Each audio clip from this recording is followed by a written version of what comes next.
Hey, what's up, players? This is Hall of Famer Teddy Long, and right now we're getting ready to have a six-pack challenge match with Potsy and Tino on the Big Podcast Show. Holla at a player.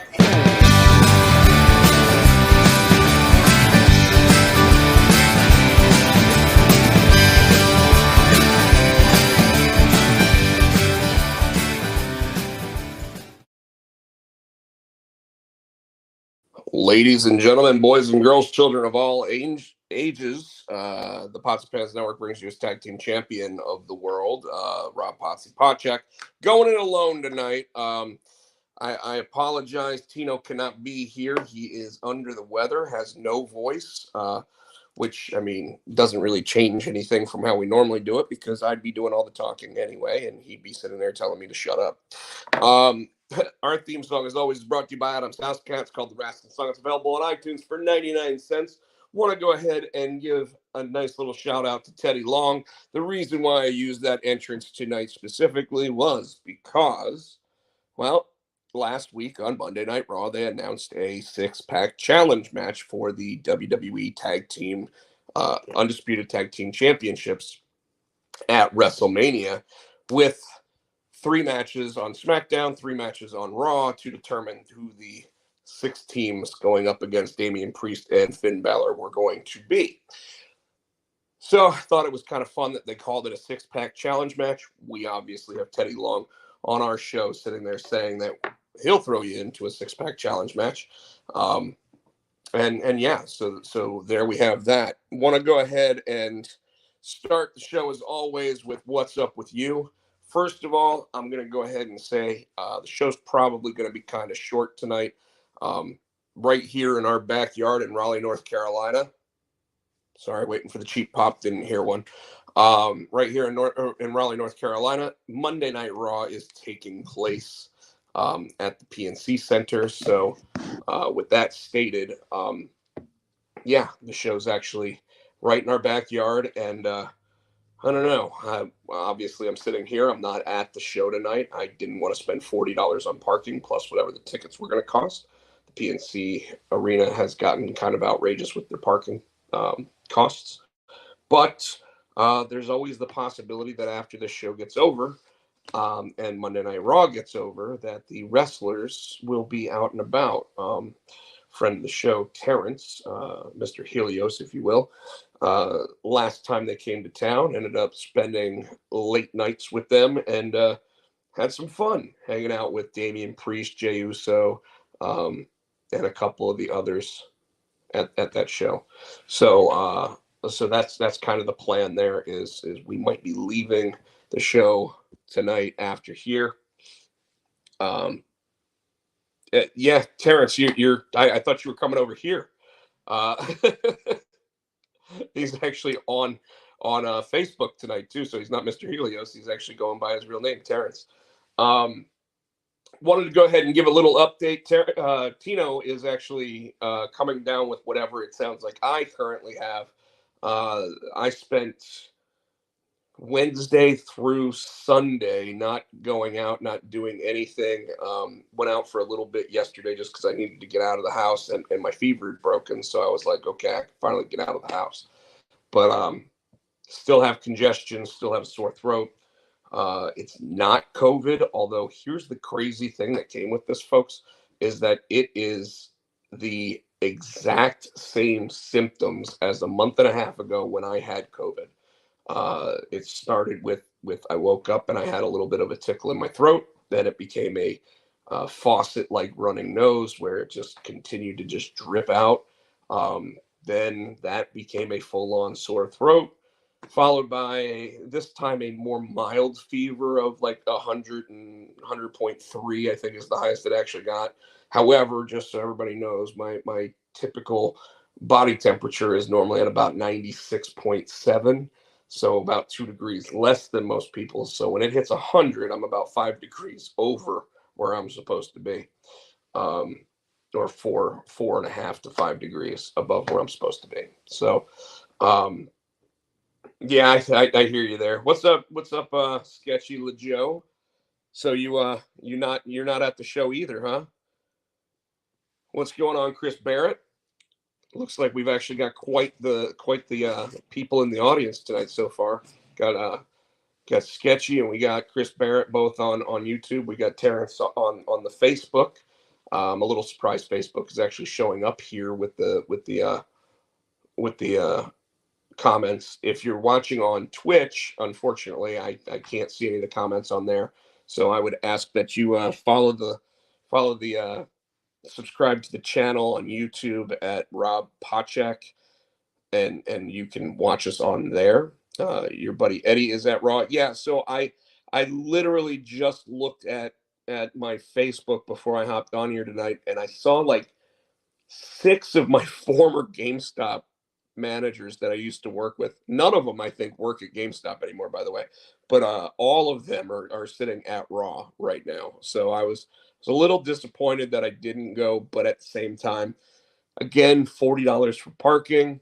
You know, we just did the AEW show 2 weeks ago, so I was like, and of course, I still haven't fully gotten over this, whatever this head cold thing that I've got going on is. So I didn't want to spend 3 hours in an uncomfortable plastic seat. Do want to give everybody a heads up. Today was the last day that you could actually order Zor #2 at your local comic book shop.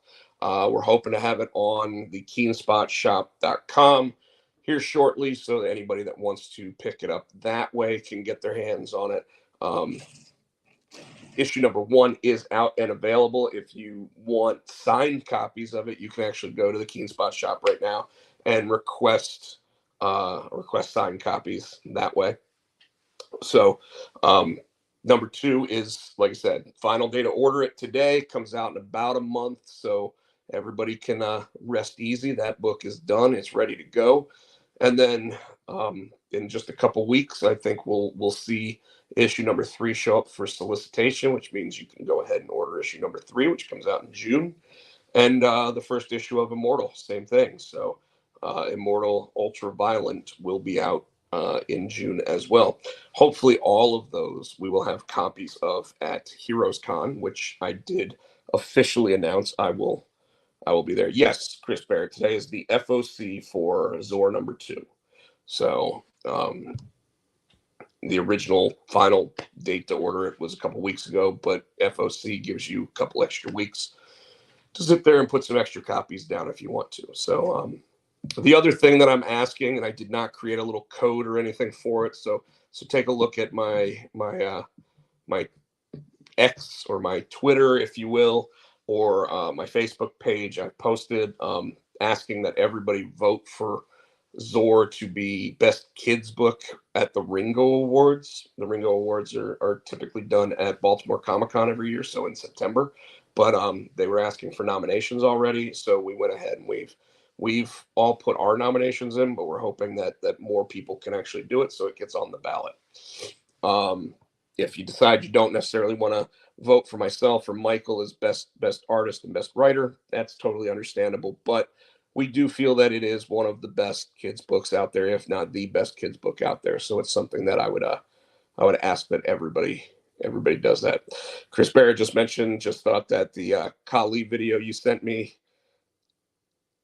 Yeah, so the Kali video that he's talking about was actually extremely funny. It's basically for, I guess, an Indian cement company, and they were basically showing that this former pro wrestler who's like 7'4" and like 400 pounds would literally like fall through walls and stuff because the concrete that everything was built with in his hometown just wasn't very good.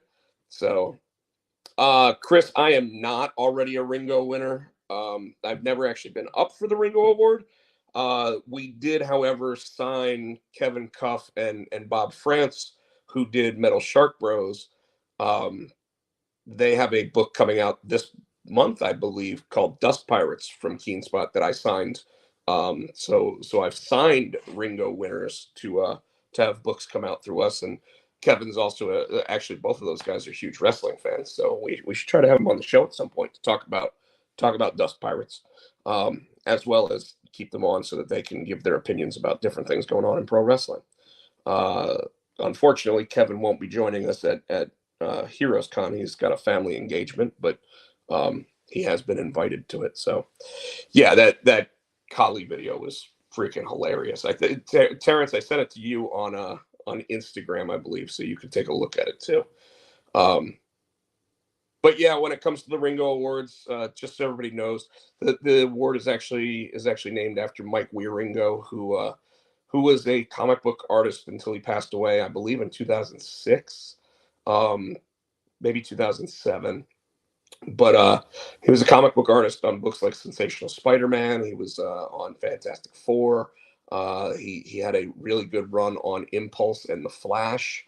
So I mean, he was a wonderful artist, but even more so, he was a wonderful man. He when I first met him, man, it had to have been late '90s, and I went to Heroes Con, and interestingly enough, I thought it was funny because Mike was from just outside of Durham, but not quite Greensboro, so he was from like 20 minutes from where I live now, and and it was kind of surprising that we didn't know each other better because of that. But he was a little bit older than me. But anyways, I met him at Heroes Con.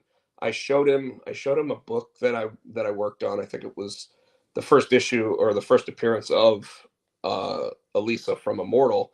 Um, and there was a backup story in the book that had Artie in it, and he actually read it. And every year after that, when I would see him at Heroes Con, he would actually ask me how my character Artie was doing, and whether or not there was something going on with him, and whether or not there was going to be a book or anything coming out.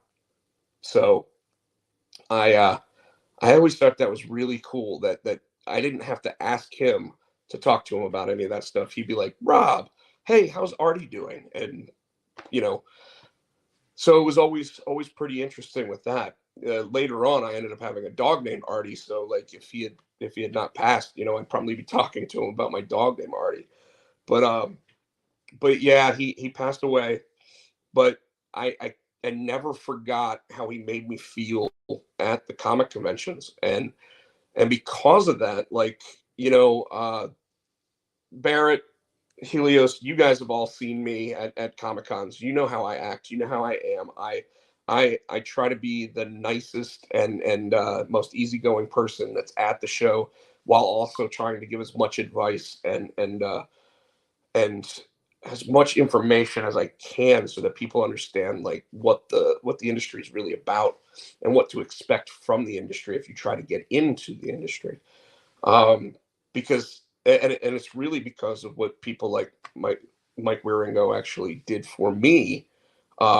He ended up at one point, he liked Artie as a character so much that at one point he reached out to me on a little thing called AOL, which the younger audience members might not know what that is, but it used to be the parent company of WCW, but but he reached out to me on there, and he actually said, "Hey man, do you mind if I put Artie on the back of Peter Parker's T-shirt?" And I was like, "No, I don't mind. Like, I think that's awesome that my character lives in the Marvel universe," and he was super cool about that. So he actually put him on the back of Peter Parker's T-shirt in Sensational Spider-Man number 21. And I've met Matt, his brother, multiple times. And at Heroes Con, Matt always has different art from those books. The inker on that issue in particular was a guy by the name of Richard Case, who people might know from working on Doom Patrol back in the day. And he was actually the inker for Mike for a lot of different books. So when I first met Richard, which was crazy, it was just happenstance that I met him. He also works at Red Storm as like the art director for like the Rainbow Six games, which I think is really cool. But Richard actually like had booklets of the original art, and I found pages from that issue, but nobody can find that one specific image for me, that one page, because I mean, I want that page because my character is on that page. So I've asked for it multiple times. I'm friends with guys like Tim Townsend, who inked all of the great X-Men artists of like the early 2000s, and at one point he actually also asked me, hey, can I put Artie in the back of, on the background of a page somewhere, and he just did it as like just paint on a wall that said Artie was here or something like that. But what was really cool about that was it was a Joe Madureira page, which I was a big fan of his back then. And then my buddy Tom Nguyen, another inker, who's inked people like Doug Menke, on runs of like Green Lantern and JLA and stuff like that. He put him on a coffee mug in a DC book. So Artie's actually in both universes, which I just think is pretty freaking cool. So anyway, that's really all that's been going on with me. Been trying to get over this sickness. Obviously, yesterday was St. Patrick's Day, so I hope everybody had a good St. Patrick's Day. In North Carolina, legalized online gambling for sports books has happened. So I've had quite a few people. Pardon me, I'm going to blow my nose.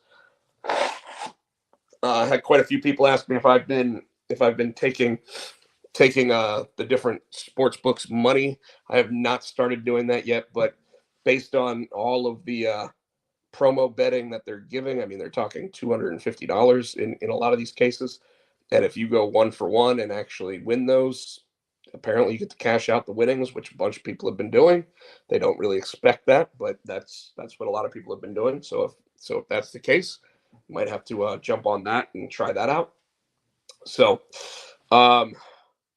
with that, I guess I can go ahead and jump into some pro wrestling. I'll start with WWE product. Obviously, we had Cody Rhodes come out and deliver a heck of a promo on Monday Night Raw last week, which was in response to The Rock coming out and running him down for as long as he did on the previous SmackDown. And then, of course, The Rock came out this week in Memphis, Tennessee, and kind of cut a babyface promo for a long portion of it until he started his rock concert. And when he did that, that's when he started trashing him. And something that's been coming out apparently behind the scenes is a lot of people currently are talking about how The Rock is getting away with foul language. The Rock is getting away with excessive time. So people backstage aren't necessarily excited because their segments are getting cut, they're getting shortened, they're getting this, they're getting that. And of course, he doesn't have the same rules applying to him because he's The Rock and he's on the board of directors. So he kind of gets, if he wants to pay the fine for dropping an F-bomb on SmackDown, he can do it. Whereas someone like Cody, being the white meat babyface in this situation, really can't do anything about it. So it's a tough pill at this point for them because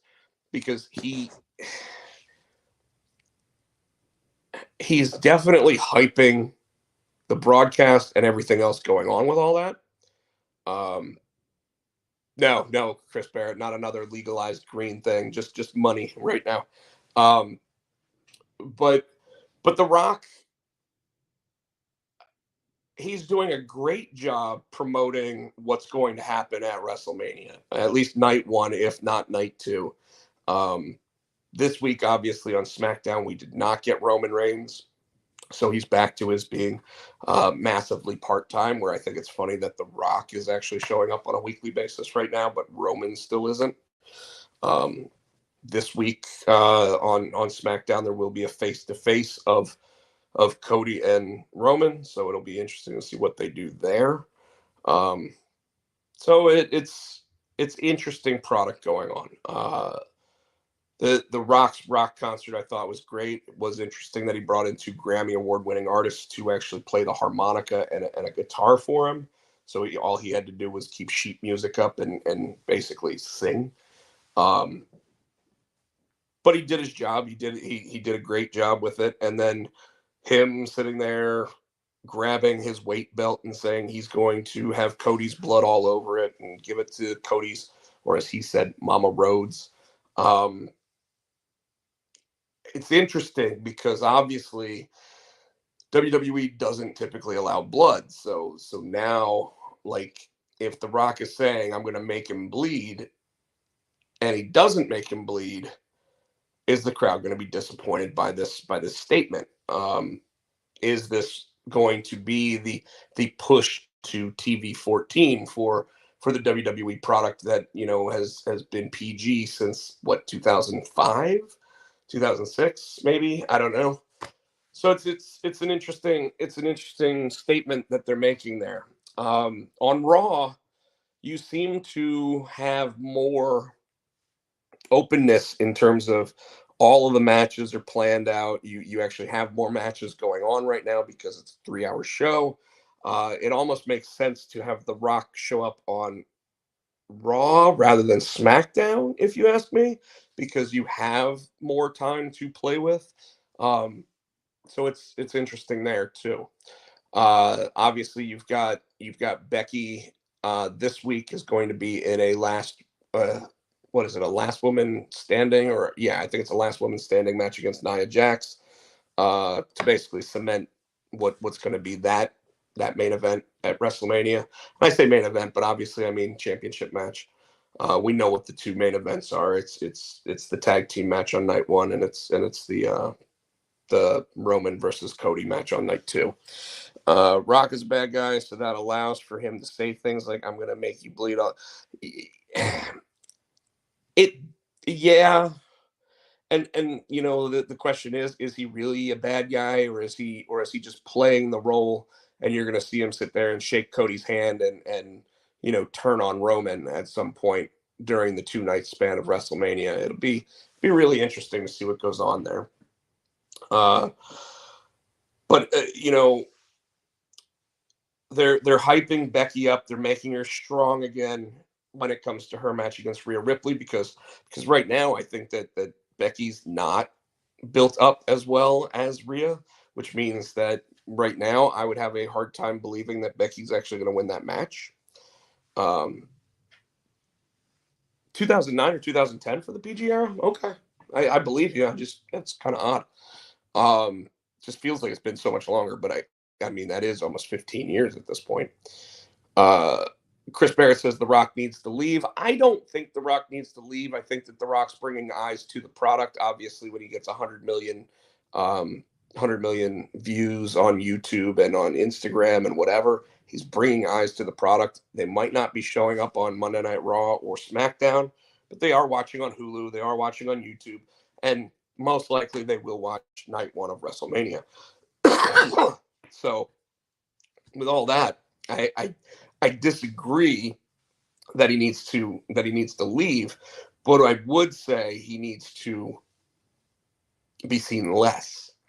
I'm not saying he should have a shorter promo or whatever, but I'm saying that based on what friend of the show CJ actually mentioned a couple weeks ago to me, he pretty much said that The Rock in small spurts is great. The Rock every week is the same shtick over and over again, and he's not wrong. And I think that might be more along the lines of what you're actually hoping for with it, Chris Barrett. And that's kind of what I would ask for and hope for in that situation. So it's, again, interesting, something that you just kind of go with it. I watch on Sling. At least that counts for Nielsen ratings. Rock needs to remember that he's not the whole effing show. Well, RVD is not even RVD anymore, unfortunately. So it is that, and it is where it is. I saw a preview today for the Bray Wyatt documentary, Becoming Immortal. Looks really good. WWE's always, anytime that they put together these documentaries, they're always amazing. I've really been enjoying this season of the A&E documentaries, the biographies that they've been doing. The Sergeant Slaughter one, like, I was blown away by the Sergeant Slaughter one. It's so interesting to see that his marriage fell apart because he was getting death threats, his kids were getting bullied, all this other stuff was going on, and he was just eating it up because he was riding high as WWE champion or WWF champion at that point. Going into WrestleMania against Hogan in, what a lot of people look at as the worst WrestleMania ever, specifically because it went from supposed to be in the LA Coliseum to them sitting there saying they can't have enough security in the LA Coliseum. So they ended up taking it from 100,000 person arena and moving it to a 15,000 person place. And that would have been one of the first real stadium shows that WWE would have done. Um, but it could have also, with all of the Iraqi war and Kuwait and everything else going on back then, it very well could have also been another 9/11 for us. So, um, like I think they made the right decision by moving it when they did. Other things going on in WWE right now, obviously. Carmelo Hayes and Trick Williams look like they're going to finally get it on at Stand and Deliver WrestleMania weekend, which is awesome. Um, at least one of those two guys is probably not long with NXT. I would think that at least one, if not both of them, are going to get moved up to the main roster at some point. I just hope that they don't get short-sighted and go, oh, let's put them back together. Like the Johnny and Ciampa thing, when they finally did put those two back together, it made sense. Very similar to Kevin and Sammy. They'd been apart for so long that when they finally did get back together, it's because, hey, a guy that I liked and I was best friends with for so many years, that we ended up having our differences. We fought, we did this, we did that, but we're like brothers, so we can do that.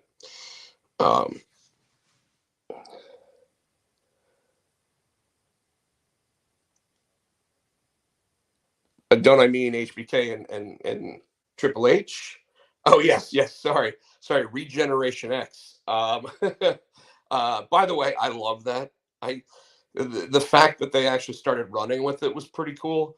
I really would have liked to have seen them wearing black and green outfits, though. I think that would have been the icing on the cake. But they were still wearing the Wolverine color, the Wolverine colors with the blue and yellow, which is okay, but it is what it is.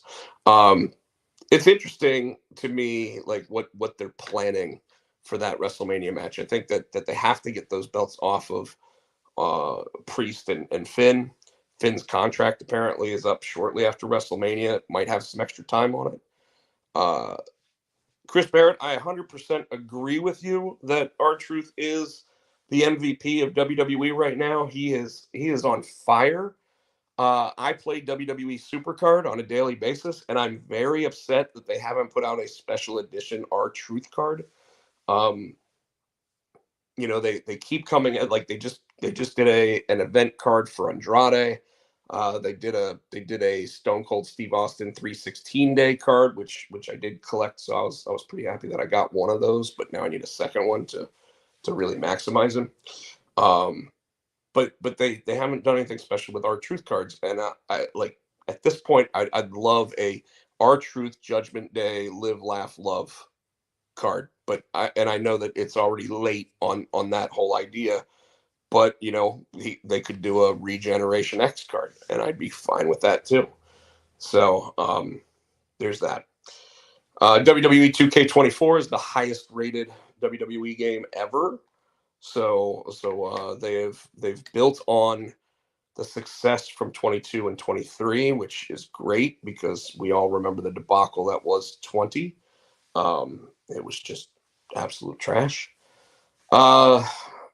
Trying to think the other stuff in WWE that I do want to kind of jump into and talk about, I guess, is the fact that they did add more wrinkles to the Bayley and Io Sky match at WrestleMania by having Naomi come down and try to help save Bayley in her after her beatdown from the hands of whatever they're called, Damage Control.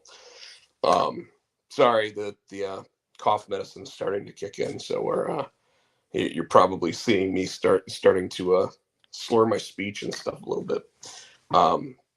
I didn't tell everybody, but apparently all this coughing and sneezing, I actually think I dislocated my jaw, which has made chewing very, very difficult for the past couple days. Not really affecting my speech pattern or anything, but definitely hurting when it comes to trying to eat. But yeah, Naomi made the save. I have a feeling that what we're going to end up seeing is we're going to end up seeing Bianca finally coming down to help Naomi. Not necessarily to help Bayley, but helping Naomi, which is going to most likely create the women's tag title match at WrestleMania between Asuka, Kairi Sane, and then Naomi and Bianca.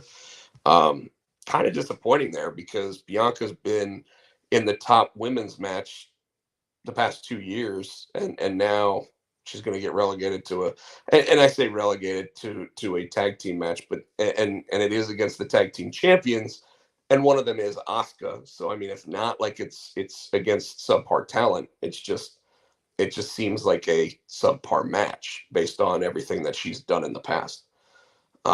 Speaking of subpar matches, fact that they made it official that it's AJ Styles versus LA Knight at WrestleMania as well. I assume that'll be an early night one match.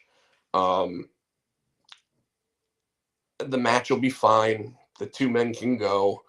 They'll try to steal the show with everything that they do. LA Knight should get the victory there, but I do find it a little bit interesting that they kind of jumped away from Logan Paul versus LA Knight and stuck around with the AJ Styles match. And at this point, I mean, AJ Styles, I mean, he's still one of the best 5 wrestlers in the world, but they don't use him that way, and he just eats pins. So it's kind of like Danielson in AEW at this point, which I'll talk about in a little bit. And then we, speaking of Logan Paul, we did get the match announcement, and for the second straight week, we got an amazing tag team maneuver from Kevin Owens and Randy Orton, because last week it was the pop-up RKO. This week it was I called it the RK Whoa, because it was a stunner into a jump up into a RKO. So I mean, he took a stunner and a diamond cutter at exactly like seconds apart from each other, which is just unheard of. And easily the first time I've ever seen those two moves combined that way. So I really liked the interaction between Nick Aldis here and Logan Paul. I thought it was great that like Nick Aldis was sitting there saying, well, if you think you need to get an apology from him, why don't you go ahead and ask him for one and see what he says. And when he came back out after the match and Logan was all upset, he's like, hey, did you get that apology from Randy Orton? And obviously he had not gotten it. So I thought that was pretty funny. Yeah, so that's pretty much all I took from the WWE product this week. Like I said, probably not going to be the longest Potsy and Tino show. Obviously, missing Tino takes away from some of it. So on Dynamite, we got the announcement of the tag team matches that are going to go for the title. I thought that the Bucks were really going to get even deeper into their heel personas by giving themselves a first round bye. I guess they kind of did, because they have 2 play-in matches, if you will. But I mean, pretty much they just added 4 extra teams to the way that they were doing it. They're really killing Edge in AEW right now.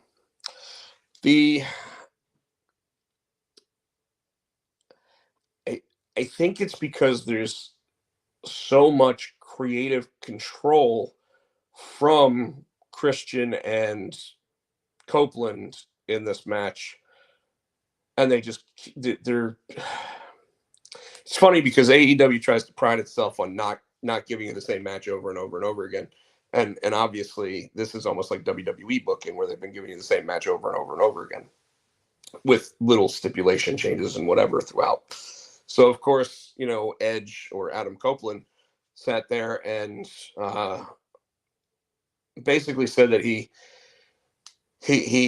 called up Mrs. Foley's baby boy and asked for advice and everything, and he basically created a board with nails in it called Spike. And there are a lot of nails in that. So somebody's going to bleed. No surprise, it's AEW. I mean, might as well just call it GCW and get it over with. Start using light tubes and shit.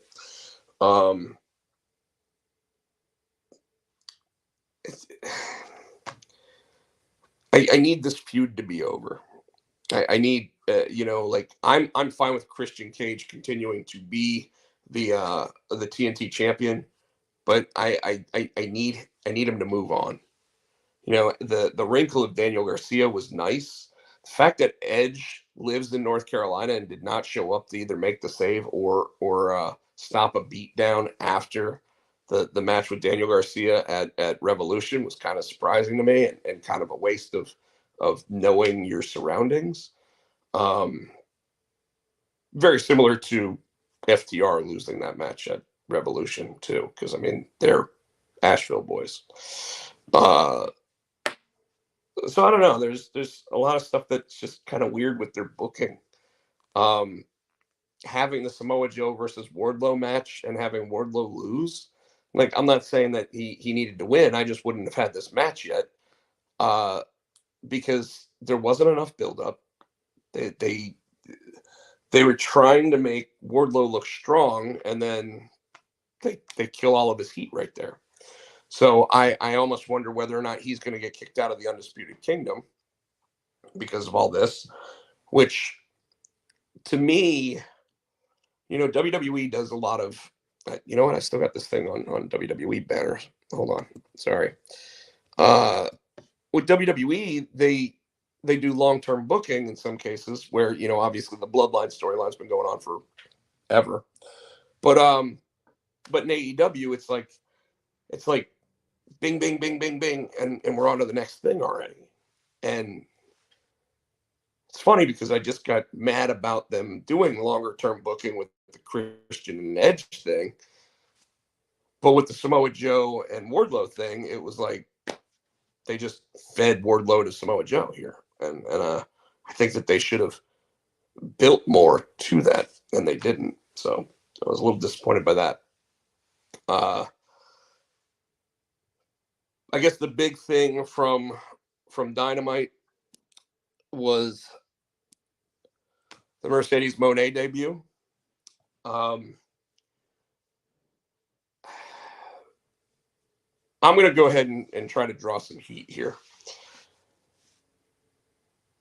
She's now listed, based on what everybody's saying, as the highest paid female wrestler in the world. And when Tony Khan posted on X, Mercedes Moné is all elite, I shared that with the comment of, what's the over-under on her getting injured? Like, how many matches before she gets hurt? And I don't care how you feel about her. She's a great wrestler, but she's a risk taker, and she's injury prone. And I don't care if anybody sits there and wants to get on me about that. The fact is that she's injury prone. Her style leads to injury. She dives out of the ring and breaks her ankle. She hurts her arm. She, concussions, all different types of injuries, and she's had plenty of them over her career. Chris Barrett's saying she's already injured. She was injured when they signed her apparently 2 months ago. I think she's about ready to make her in-ring debut with them, and that's why they finally put her on TV.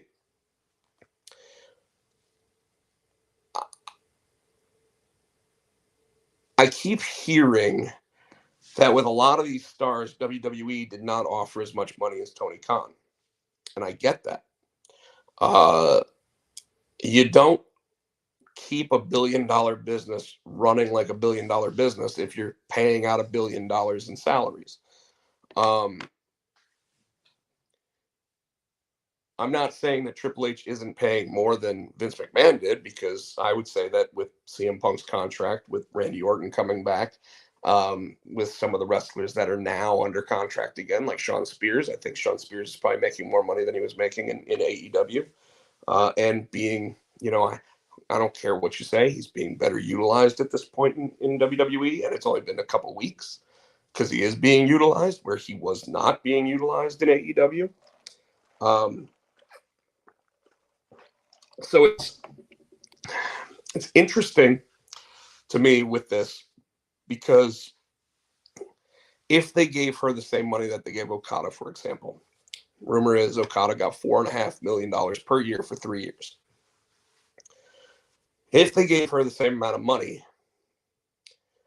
she had how many matches in New Japan before she got hurt? 2. She got hurt during the second match, if I remember correctly.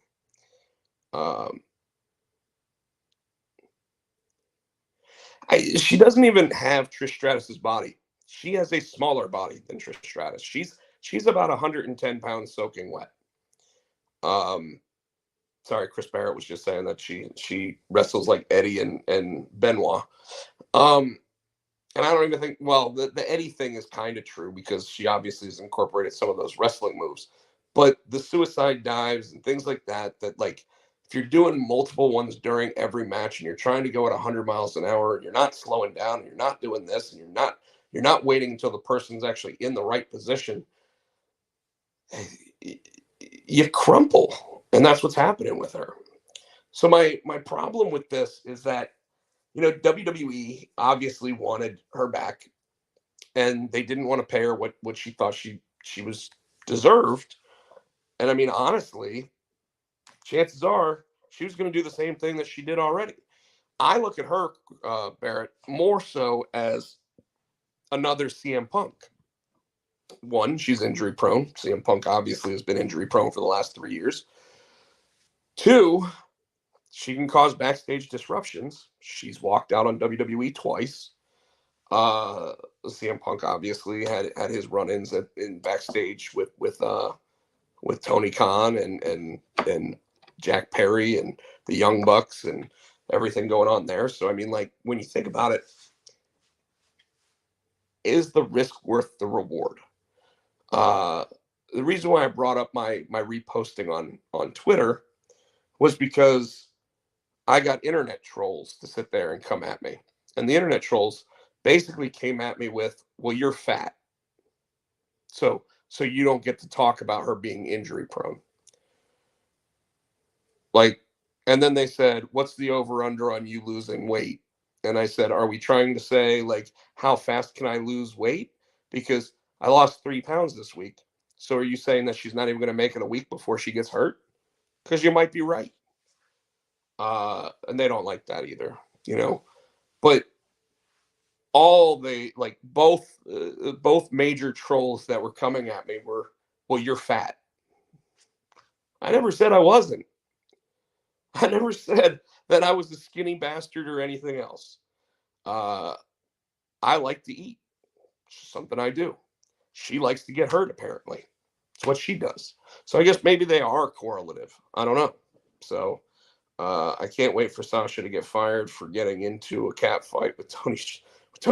I don't know if she'll get into a fight with Tony Khan, but I could totally see her walking out on them when they put her in the same position that most of these other wrestlers that got a huge beginning and then all of a sudden they got relegated to nothing in the background. Like, she literally walked out on WWE because she said the title she was carrying wasn't getting enough use. So, I mean, again, she's an amazing wrestler. Her ties to Snoop Dogg are nothing but positive for her image. Can she move the needle? Apparently the ratings didn't move. And this was with weeks of knowledge that she was going to be on the show. Weeks of knowledge. And it didn't move the needle. And why didn't it move the needle? Because she didn't go after Toni Storm. She didn't go after Britt Baker. She went after the secondary champion.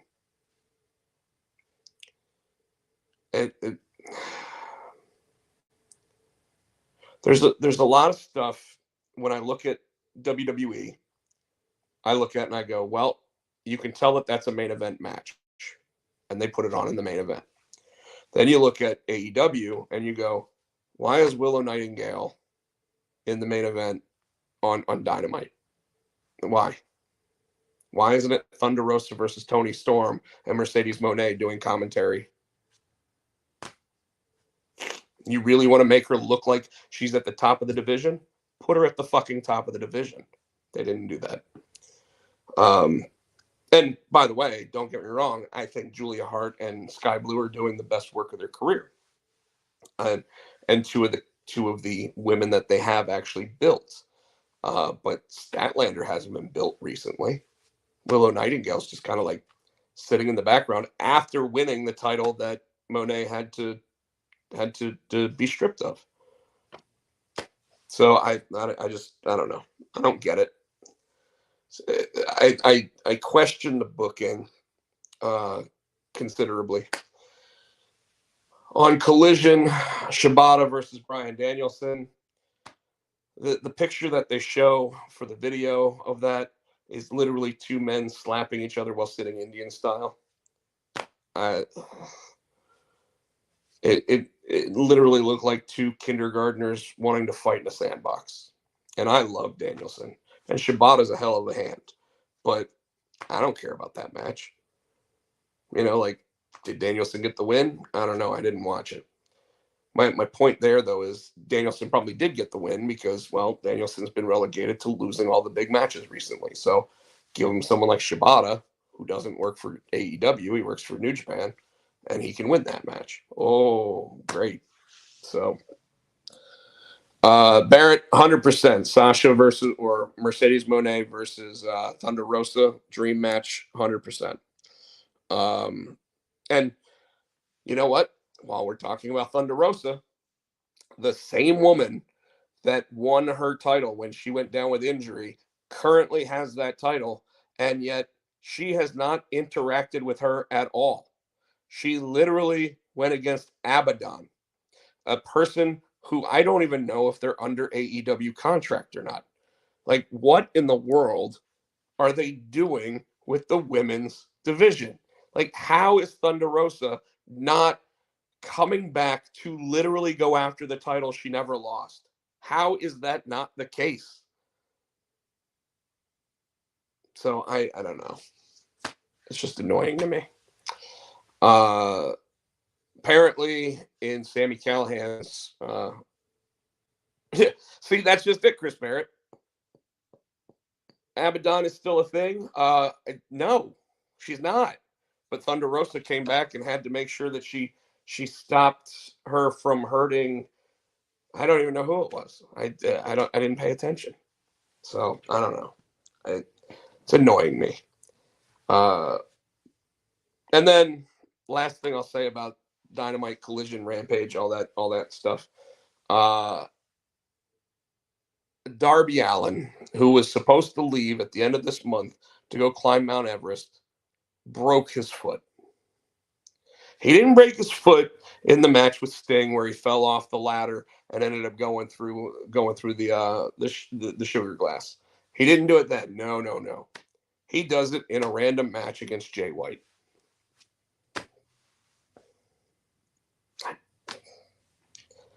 And now has put off his climbing of Everest at least a year. So we'll see whether or not Darby Allin actually makes that climb at any point. So there we are with that. Guys, I really don't have anything else. You know, Tino's right. Like when it's just one of us sitting here talking, we can get through the information pretty quick. I you know, I'm not going to run down the entire cards or anything else. I will say that right now WrestleMania is looking pretty interesting because again, I think you're getting the women's tag team match. So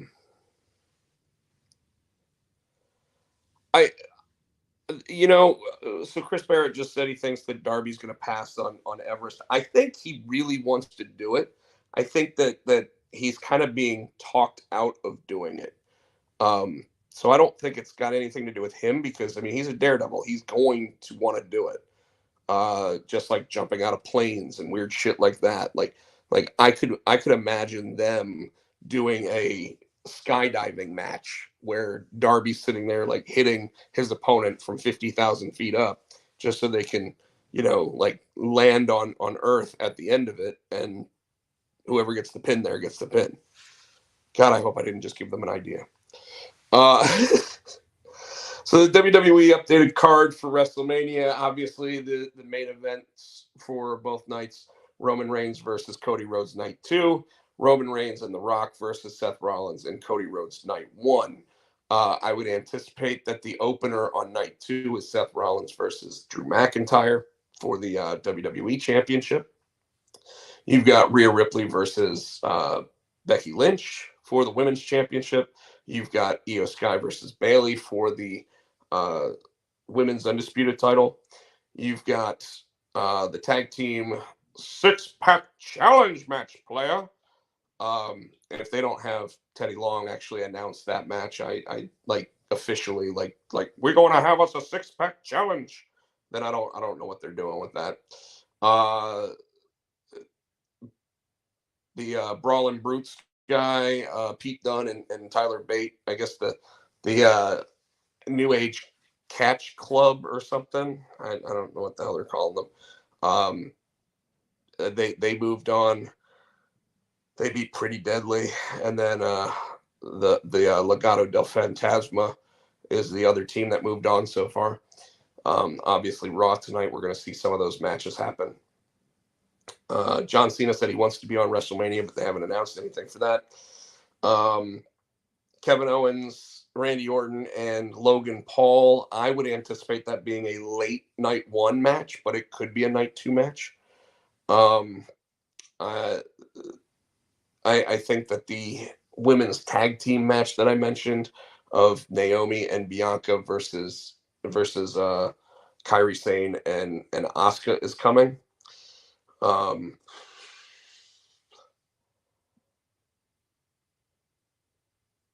Oh, and then AJ versus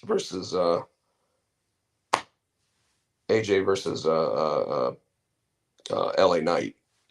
Like I said, I anticipate that being an early night 1 match. And we'll see how that goes. So there you have it. I really don't have a lot more to go on tonight. Kind of running out of gas based on this head cold. So I'm going to go ahead and let everybody know that I'm signing off. Had a blast. Glad we actually had some people stay with us the entire show tonight. Chris Barrett, thanks for chiming in. Have you seen the hype behind Tiffy? People are trying to sell her cards for $75K right now. So Tiffany Stratton is going to be like I already put her up there with Alexa Bliss. She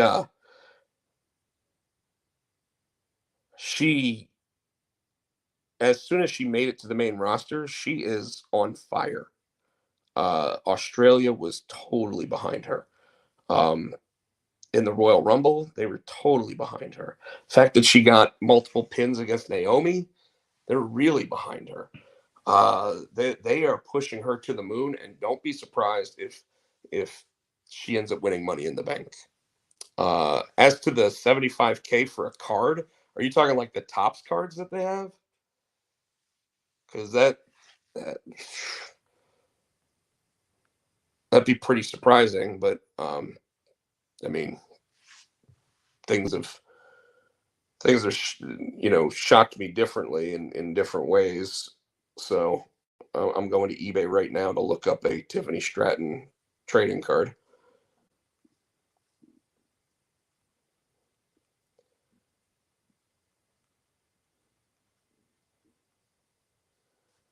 Let's see. 2023 Panini Tiffany Stratton autograph card, 247. The Donruss Elite card, pre is 200. But like I like filtering it by. So look at if it'll hold up so I can see it.